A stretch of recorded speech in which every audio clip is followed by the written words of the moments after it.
Howdy, howdy, folks. A-Train here with you for a beginner's guide to hunting and fishing in Medieval Dynasty. Topics we will cover in this guide include weapons and loadout, building your hunting skills, using the map to find and track where animals are, and hunting bunnies, birds, and spearfishing.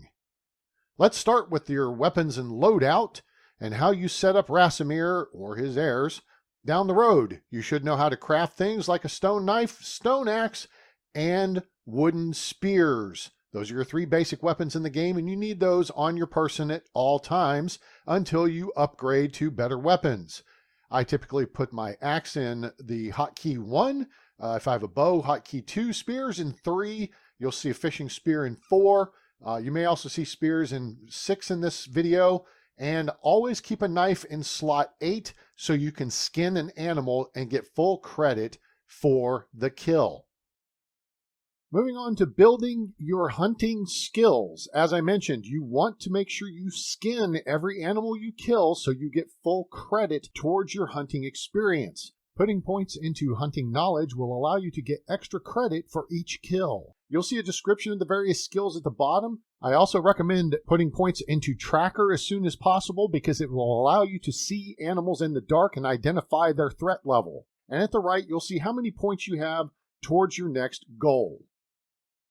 Using the map is important in the game as it will tell you spawn locations of animals. Just left click under filters, it will show you places that you have seen animals.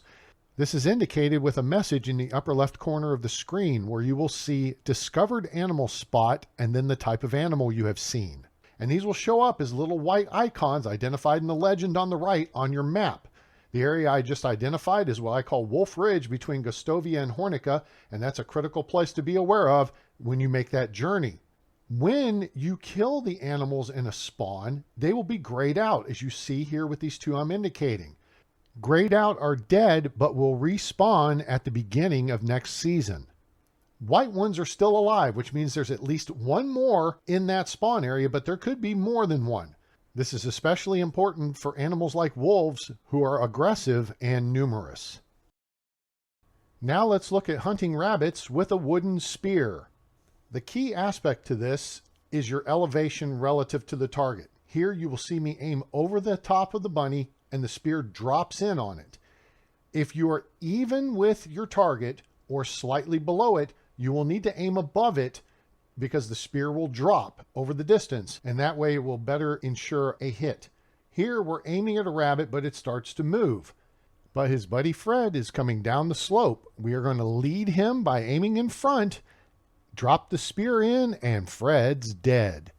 Notice the release point as I led the target as it was coming downhill. Again, always make sure to skin your kills so you get full credit for them, and Fred becomes a new pair of shoes and lunch. In the upper left, you will see what you get back from the kill, whether you recover weapons or not. They may be broken, as in this case, feathers, fur, and leather, and the amount of meat you received from the animal. Let's talk about hunting birds now, and this again, we'll be using a wooden spear. In our first example here, we're looking at the rabbit, then we see some color and movement off to the left, and that would be a white-tailed eagle. We're going to again catch him going uphill and aim just over his head, drop the spear in right on top of him. You see that was a center of mass hit, so you just have to lead your target just a little bit and make sure to aim over their head. You go in, skin them, you get the feathers and meat. Here we have a crow passing right to left in front of us. We're going to wait for him to come behind this tree, aim into him, and got him. Move into skin, collect any weapons, feathers, and meat. Let's get into spear fishing now as our beginner's guide to hunting continues. First, you're going to need spears to spearfish with. There are several loot spawn locations, abandoned camps, and vendors where you can obtain fishing spears. You can see the fish from the riverside, or you will detect them and see their spawn points on the map. You can see a school of roach swimming here outside Gustovia. When using a fishing spear, you want to find their location, move slowly near the fish. Note this pattern of movement. Typically, it's 2 circles connected. That's for roach and perch. Stand in between those 2 circles and strike. Approach the circles and time the strike if the fish go into aggro mode. And when it comes to pike, they tend to swim in a larger circle in groups of 3. So here, we're going to walk into the water and approach the school of fish. They're going to swim in a nice leisurely circle, and we want to make sure that we get close enough to strike, but not close enough to spook them before we do. That little white dot can be somewhat misleading as an aim point.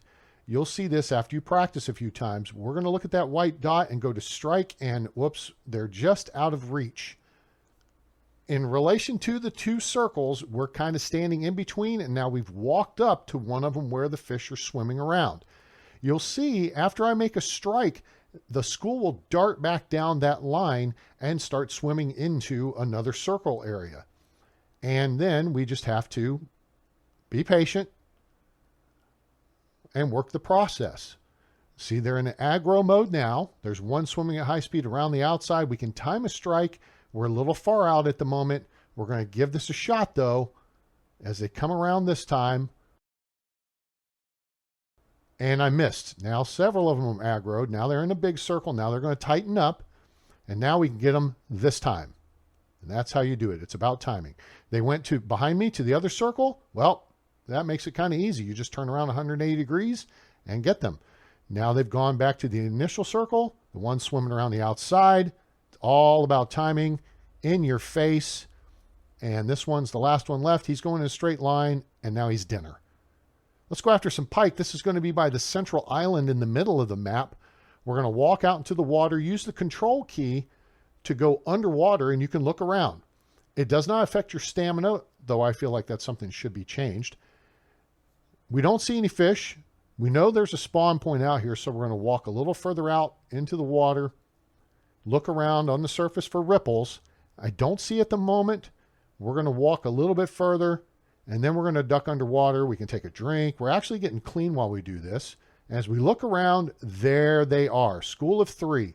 They're getting closer. Let's just stay put. Let them get close enough. They come in a higher resolution. They're right in front of us, and whack. One each pike for dinner. These are what the spawn points look like on the map. Perch, roach, and pike down at the bottom. You'll see what the different symbols look like in the legend. You find them. White ones are alive. Gray ones are dead. And that is our beginner's guide to hunting in Medieval Dynasty. We covered weapons loadout, building skills using the map, hunting bunnies, birds, and spearfishing. Hope you enjoyed it and hope you learned something, and will give us a like, share with your friends, and subscribe to the channel for more great content coming soon. Stay tuned for another episode in this series soon as we move up into the skittish animals and then the aggressive animals. Questions are welcome. I'd be happy to get back with you on them. I hope you have a great day, night, evening, morning, wherever you are on planet Earth or beyond. I'm A-Train. It's over, and I'm out.